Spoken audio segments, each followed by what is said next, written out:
Well, welcome everyone to this talk. Today I'm with Amber Hoffman and Yaniv Sherman. Amber is in the social content space, and she's been creating some awesome content related to sports betting. And Yaniv Sherman is actually the head of US section of the 888 Holdings. So I'll pass the mic over to Yaniv first. Please kind of just talk about like what you're doing in the space and kind of what you're involved in. Thanks, Anzia. So yeah, thanks. Happy to be here. I've been heading the U.S. Activity for 888 actually since 2013. People are not very familiar with the topic. Think that when sports betting was legalized in some U.S. states, that's the beginning of online digital iGaming. But essentially, we launched our proposition in 2013 in 3 states. So iGaming has been around since then. I've been involved in our local partnerships since 2012. We have a strategic alliance and relationship with Caesars, just the world's biggest casino company. We power their World Series of Poker proposition, and also running the 888 brand in the US. We'll dive a little bit further into that, but basically we've built our online arm now, trending. There are about, I would say, 85 to 90 people on the ground from 888. 888 is a global company. We have 1,800 employees across the world. About 90 of them are based in Secaucus, New Jersey, and Manhattan, New York City. And we have about, I would say, between 150 to 200 additional dedicated personnel that are focused on the US, called the North American digital market. And we've been, that's been on the forefront of the company's strategic agenda for a good part of the passing decade. So that's been my focus over the last 3 years. My family and I just returned from a 3-year stint in Bergen County, New Jersey. We're back in Israel right now. So we do speak the local language, but only remotely. So we're trying to get acclimated back to the Middle East. Awesome. Well, thanks for sharing. I'll pass the mic over to Amber to kind of give what you've been up to lately too. Yeah, so I work with Catena Media, which is one of the largest affiliate marketing companies in the online sports betting and online gambling industry. We work with companies like 888 and Caesars and BetMGM and DraftKings. We are affiliates of those companies. And we produce content to help bettors decide which betting apps to choose. We have some nationwide sites that I'm responsible for, about 25 or 30 sites now that Catena North America runs. We have some nationwide sites like gamingtoday.com and bonus.com. And then we have state-specific sites, as Yaniv mentioned, that it originally was only a handful of states in the US that had legal and regulated sports betting. Now it's expanding quite rapidly. So we have sites like Michigan Sharp, as well as New York Sports Day, because New York just launched mobile betting earlier this year. We have Toronto Media, which is one of the reasons why it was difficult for me to schedule this, because Ontario was launching sports betting and online gambling in a regulated space on Monday. So we are consistently growing all of the websites and content that I manage under the Sharp division of Catena as we continue to just sort of meet the growth in the industry. Awesome. So cool. Thank you guys for sharing. You guys are huge in the space, and this is great for you guys to be on here today. You guys both mentioned like legalization of online sports betting, and it's really changing the game. It's changed the game over the past couple of years, and it's continuing to, as we heard from Amber. I would kind of love to hear you guys' thoughts on how this like legalization of online sports betting has really made an impact on like sports betting in general. Love to hear your thoughts. Amber, do you kind of want to go first? Yeah, I mean, it is interesting because, it's only been since 2018 that it's been legalized at a federal level, and then each state has to make its own decision on whether it wants to legalize sports betting as well as online casino gambling. It's a similar situation in Canada, as a matter of fact. It was just recently officially legalized federally, and now each of the provinces are going through the process of launching. So now it's legal in about half of the US states, either in a retail or online betting forum. And it's just growing exponentially, where you have states that, for a variety of reasons, wouldn't have considered legalizing sports betting. States like Kentucky, for example, that has some proposed legislation that's now seriously considering it because all of their neighbors have legalized sports betting. And that's the big issue, is that the states are losing revenue, both to, originally it was to offshore sites, but they're now just losing revenue to their neighbors, because you don't have to be a resident of Ohio to bet in Ohio when Ohio is, legalizing. All you have to do is just go across the border. So I think it's quickly expanding where, I don't know if we're going to have all 50 states at some point legalizing, but it's certainly going to get pretty close to it. Real briefly, can you explain to how states make revenue off of like online sports betting being legalized there? Yeah, there's generally two ways. One is that in a lot of states, when you win, you have to pay. So you have to report those winnings to both the federal government, as well as in a lot of states to the state government on your tax returns. So that's one way that you're making money from it. The other way is through licensing fees and tax revenue that's placed on the operators. So the companies like 888 or Caesars or DraftKings, they have to basically turn over a revenue that they earn each year to the state government. It's a big thing that happened in New York. New York has one of the highest tax revenues for sports betting operators. It's set at roughly, I think, 51% of all of the revenue earned by an operator has to be turned over to the government. So it can be a huge moneymaker depending on how high that tax rate is. That's high. Wow. Yaniv, I would love to hear your thoughts on this too, especially because you've been in this space kind of pre and now also post some of this legalization. Well, 2018 was definitely the watershed moment where PASPA, a law that was enacted in 1992, was repealed by the Supreme Court and left the legalization consideration to the actual states. Since then, the floodgates have opened, and as Amber's correctly outlined, some of the early adopters were there on almost day one, like New Jersey, which was a plaintiff in that famous case that repealed PASPA. And then we saw states, and again, I used to tell a story about contracts that I signed in the US up until very close to 2018, where I actually couldn't mention sports betting in the contract. It was redacted by lawyers. It was that controversial. It was a taboo.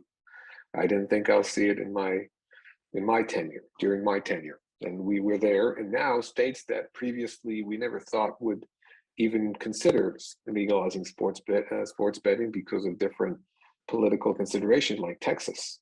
You mentioned Kentucky, Louisiana, it's already gone live. These states, I would never discount the road that they've traveled in order to facilitate it. And I think that what legalization mainly does, and I'm speaking globally because 888's operating currently, I think, with 18 different local licensed jurisdictions. What it does, it drives online sports betting and gaming to the middle of the road. It becomes from a niche, sort of marginal activity. And when we say marginal, studies done by the American Gaming Association demonstrated that Americans bet between 150 to $300 billion each year on offshore bookies up until it was legalized 2018. Those are very big numbers, and that is wagered by people who are inclined to bet. Only 3 states up until 2018 were actually allowing betting, and that was mostly in retail outlets. Online drives it to the middle of the road and also is the growth driver. Retail, typically, when there's retail alongside online, it typically takes about 10% of the pie, putting Nevada or Las Vegas aside, which is a different case. But in most cases, 90% of the revenues and state income come from online. So we're seeing, that's why everyone are very excited by the development of the market. One, because of the direct revenues, but also on this sort of tangent with topic of conversation, because it feeds right into the entertainment experience, and they see it as another form of engagement with sports fans. And gaming, in some cases, would follow sports betting, casino, poker, or other forms of betting online in some states, not all of them. And that is another material revenue generator for the local state. So all in all, legalization sort of drives us into the consensus, and from being a taboo and a redaction material on contracts, it became apple pie almost instantaneously in 2018. So that's been a single biggest strategic development in online gaming, I would say, ever. And I think the word mainstream, I think, is really important because, and I'm glad that you used that phrase, because years ago you wouldn't associate betting with any professional sports in the US, and now you can't watch an NFL or an NBA game without odds provided by Caesars, streaming along the side. And it's just, all of the partnerships that the leagues have put in place or the teams have entered into with sports betting operators. It's just such a difference from only a couple years ago. Yeah, it was an odd experience to watch the leagues as the Supreme Court case unfolded. At some point, the leagues themselves understood that this isn't going their way. They were defendants in the case. It wasn't going their way, so you can see them like boxing promoters kind of slowly crossing the aisle. We were actually having conversations with leagues ahead of the ruling, and I think that was part of the Supreme Court's consideration, saying, hang on, guys, you can't be on both sides of the aisle. You got to either be defendants or plaintiffs. Can't be both. But they're really on top of it. I think it's also part of their initial trauma, because Sports League has seen local state lotteries, which is another gaming force in the background, take the majority of revenues in the past, sort of frog leaping over the leagues themselves. So they were very focused on making sure that they get their piece of the pie, in this case, mostly around data rights. So they've sold their data rights to a few companies that are selling it to operators like 888. And that's another part of the ecosystem that is now sports betting in the US. Yeah, I think this is super interesting. I think one interesting thing that you guys touched on was how sports betting, as it gets more mainstream and more normal, people get into it, it increases viewership too within sports. And Amber, you were a part of a really cool piece of writing that was talking about how sports betting could affect viewership and support of women's sports, which I think is really interesting, especially being in women's sports myself. Maybe can you guys talk on this? Maybe Amber, you go first, because you were in the article about how maybe all this excitement, we've seen crazy excitement around the NCAA March Madness women's tournament. There's been crazy viewership, but how do you think that increased sports betting around women's sports could also increase viewership as well? Yeah, I mean, there's a lot of ways that you can look at it. I think it's a really kind of a broad question. One of the stats that I've seen is that 1 in 3 sports bettors in the US are women. They're not just betting on women's sports, but they're betting on the NFL and NBA as well. It's an underserved portion of the market. I think even some of the top sports betting apps, their odds for women's sports on a regular basis are just not as available. You can find some really random prop bets or parlays on, some, bottom of the barrel, NFL game, but you can't find odds on women's golf or women's, college basketball or women's pro basketball unless it's a really big game. So I think the sports betting operators, and I would assume Yaniv would talk about this, I think at some point they're going to have to offer more opportunities for betting on women's sports, because at some point the men's sports market is going to be sort of saturated. That, there's a lot of women sports bettors who aren't being targeted. They're not being targeted by seeing their own faces in the marketing from, the sports books. They're not being targeted with women's sports or, apps that really address what women are interested in. And I think that it's a very untapped market that I think is going to lead to a lot of growth in the future. And I think they're gonna have to start spending a little bit more attention with both women's sports and women's sports bettors. Yeah, what do you think? I mean, either of you guys can answer this question, but what do you think would cause these companies to offer better opportunity to bet on these sports? I mean, I think it has to be the interest of the bettors, and they have to let the companies know, as they start to see their demographics grow. We have spoken to some of our partners and have asked, how many of the bettors are women. We've also asked a similar question for the Spanish-speaking community in the US. How many of the apps actually offer full Spanish language versions? And we've heard that in New York, some of the operators are seeing at least 40% of their bettors are Spanish speakers. And so, these are two untapped parts of the industry that I think they'll start realizing that there needs to be some more attention paid to both of these markets if the companies are going to continue to grow and reach new bettors. Yaniv, I would love for you to give your thoughts like on this as well, like viewership, women's sports, like how does it all kind of connect? Well, there's a lot to unbox here, and I certainly have a lot of different thoughts around that. I'll try to condense it into a few sort of bullet points, but we've been looking at women's sport as a vertical or an untapped market for a very long time. This is a holy grail globally. Women's participate. It's very much gaming has a very sort of binary division to it. Women typically prefer globally, again in Europe, bingo and softer casino like slot products, and men bet on table games and sports betting. It was almost a 90-10 division. The US isn't much different in that regard. It's still, I think that 1 in 3 is maybe certain demographics, but we're not there yet. I wish we were. We should certainly strive for it. What drives it there? First of all, meaningful returns. I mean, you need to have faith and commitment to that vertical to see the return, but you have to see it at the end. The US is special in this regards, I think, because it's not just women's interest in sports, but it's also women's participation.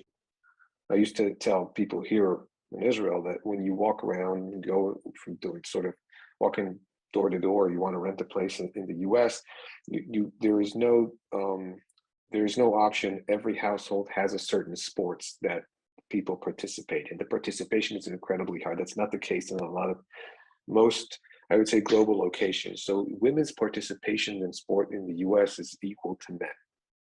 There shouldn't be difference in sports betting itself. As for women's events, completely agree, they under-index today, but I think it's more, betting rides on the shoulders of general entertainment. Women's sport has been something people have been trying to crack, whether it's the WNBA, whether it's lacrosse leagues, whether it's women's hockey, to try and crack, and they are underserved, underpaid, something that has to be corrected. Women's soccer team, which is a lot more successful than the men's team still, sort of leading the pack on that. And I'm glad that Amber mentioned the Latino community, because I think these two have a lot in common. They're underserved. They are the future, because if you're able, the biggest prize of them all is that if you're able to tap into that vertical, you're getting 50% of the population right now. The products are very masculine because they're adapted from Europe, and the communication is very, very male oriented. Those have to change. So in order to tap into that or get more women betting, you have to offer. And the other statistic that we should all be aware of, the more men bet on women's sport than women. It's just the fact. We need one of the equilibriums that we need to get to exactly around that. There is no reason why the LPGA should be less popular in betting and entertainment than the PGA. Same for tennis, same for most other sports. So the future there, I think, lies in two areas.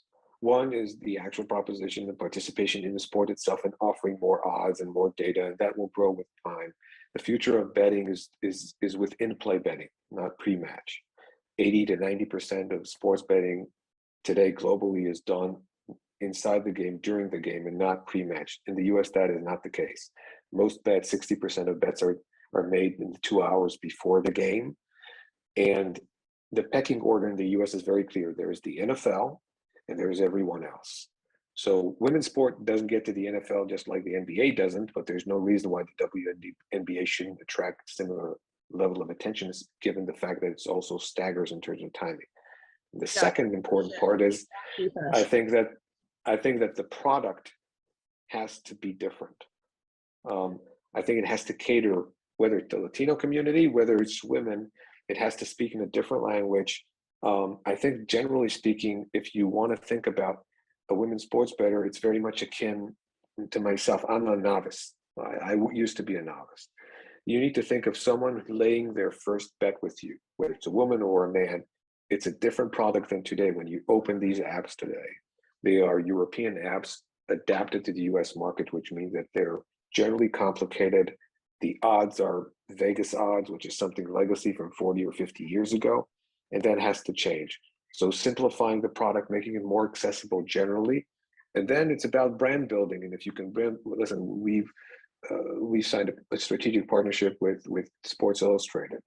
One of the thoughts behind this, the strategic partnership with Sports Illustrated Sportsbook, which we've launched in Colorado and we're about to launch in Virginia and a few other states, is it was agnostic. It wasn't catering to a certain demographic, and the demographic breakdown was 25% of the readership was women, which over-indexes to the typical sports outlet. That's what that was one of the upsides or the advantages that we saw to that partnership. So there's definitely, I mean, it's not a matter of affirmative action here. There is great commercial potential of being able to tap that. I think that part of sports betting 2.0, we're now sort of lapping 1.0, it says 2018.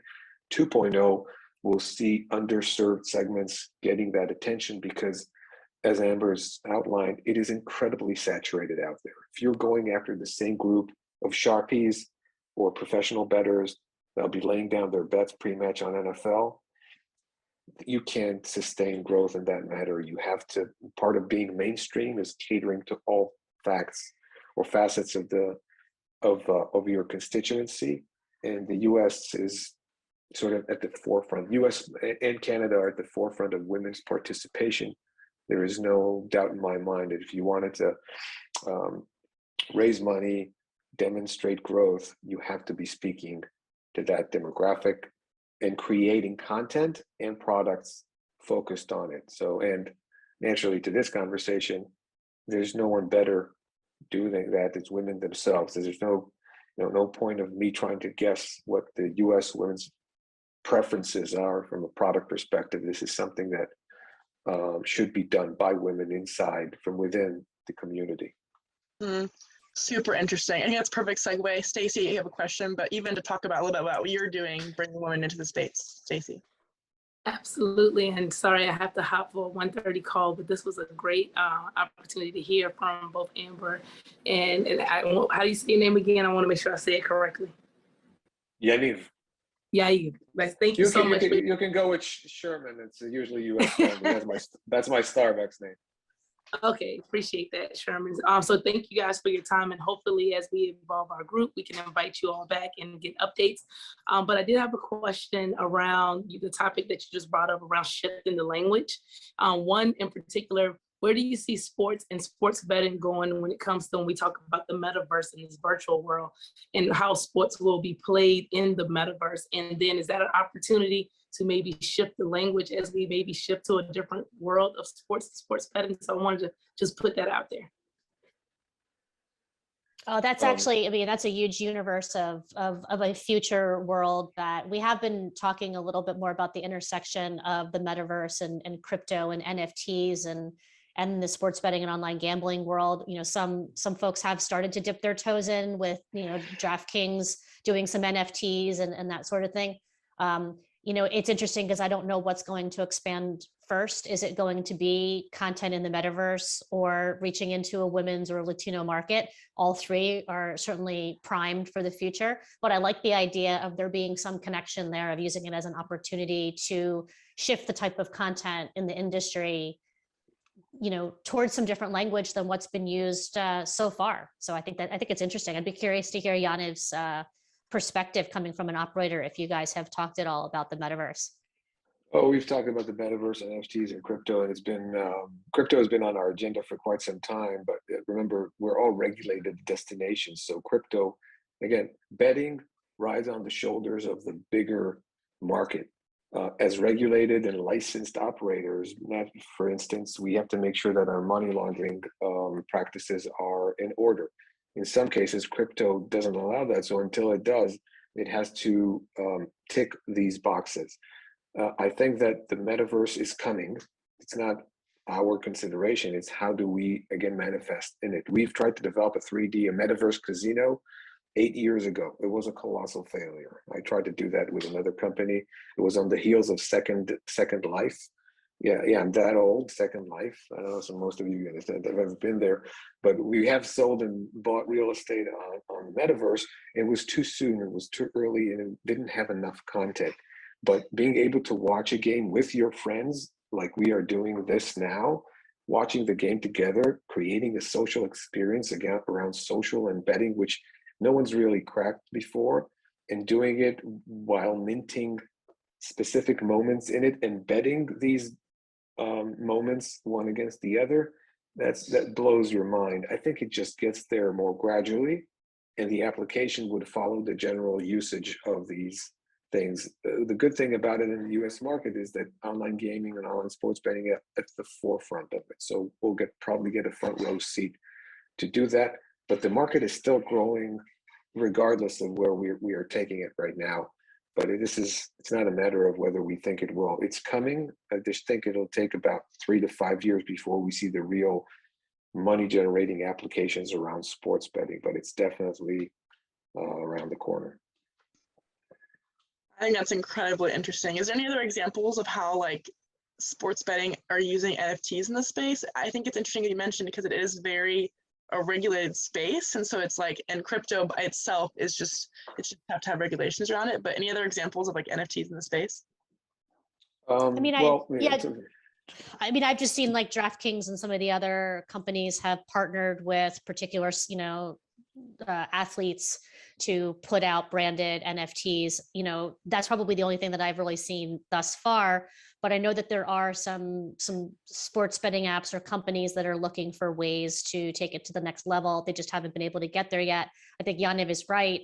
I think something that the average bettor might not always know is that with every app that's registered in any state, they have to have all of their payment and withdrawal methods approved by the state. And so, even for like some states, don't want you to use PayPal, or, there's restrictions on credit cards even still being able to be used because the credit card operators will decline a bet because they think that it's sketchy.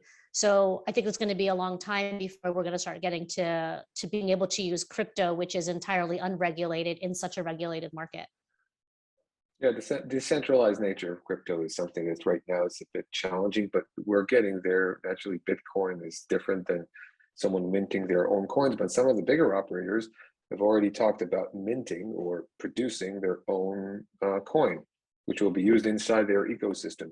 We used to call them loyalty points, and now we can call them sort of a token that could be utilized in other areas. And NFTs, you're right that some of the operators have dabbled with connecting to exchanges that have been producing and allowing you to arenas that sell and buy NFTs. And some, like Authentics Brands Goods, who own Sports Illustrated, have just partnered with David Beckham. They already have Shaquille O'Neal. All these athletes are now producing their NFTs. It is a complicated area because it has a lot of IP, intellectual properties associated with them. Not everything can be used in the same way. The NBA naturally has some rights in some of these, if you talk about Shaq and stuff, but it's a fascinating area, and I think they'll be looking to monetize it. And the cross-section between NFTs, crypto, and sports betting is just laying out there. It has to hit critical mass. Once it hits critical mass, once enough people subscribe to a certain coin or arena or get to that, it's much like poker. You need enough player to do that. The inflection point is there, much like Bitcoin is pretty much adopted as another asset class. We will see as more entertainment companies venture into it, like Disney, you'll get more people, more mainstream, and then that flywheel starts working. And then again, sports betting becomes a major part of e-commerce. Remember, sports betting is still a tiny bit of the general e-commerce universe in North America. That's why people are excited by 2030, looking at a $40 to $50 billion market. You don't typically see something like this manifest in front of you in such a short time frame, and that's why everyone's very much excited around it. At least I am. Yeah, no, there is definitely a ton of utility with NFTs. So it'll be interesting to see how some of these companies use them, because I think there's a bunch of different avenues. We've touched on a couple of the ways that they could be using them. So I think it'll be interesting. But regulation and also trademarks is huge. I mean, you can't trademark someone that you can't have an NFT of someone in their outfit, their uniform for a game, because you got NBA, Nike, team logo, like, so it'll be interesting and more be off the play of like the people that are in the uniform, but super interesting, super interesting. I want to kind of wrap things up and kind of get your thoughts too. Obviously, we're in the middle of March Madness. Who do you guys have for like picks going into the Final Four / championship? I will turn that over because I do not, I don't bet. So I mean, it's, that is the correct answer, Amber. You just passed the test. yeah, I mean, for the men, I would have to say North Carolina, because I've been watching the games because my sister's a grad, and so I was forced to watch the games with her over the last couple of weeks in Florida. For the women, I was kind of pulling for Ohio State, but it wasn't the year. I'm going with the sentimental version. I too can't bet from Israel, but if I had a friend in the US to do, then we'll go with the sentimental pick and we'll go with Coach K. We'll hope that Duke sort of puts a nice cap on a 42-year career there. So see, and my sister's doing the opposite. Like, she's got me, rooting for the opposite for obvious reasons. I understand it's oil and vigor. It's fine, but and I'm not a Duke fan by stretch. Where Israel's mostly around Connecticut because of past Israeli players, but this time it'll be the nice touch. And just speaking from an operator's perspective, Duke in the finals will have an immense attraction to it. So we'll see that the UNC Duke game will have amazing ratings as it is, and if they're in the shot of within the title, there's also a lot of betting activity to be done there. Yeah, right. Duke's been a favorite of our group, so we'll see if they take it all. This has been awesome. Thank you guys so much for coming on and giving your thoughts related to all these questions. My pleasure. Thank you for having us. It was nice meeting you. Yeah, of course. Talk Same more here. soon. Thanks, guys. Okay. Bye.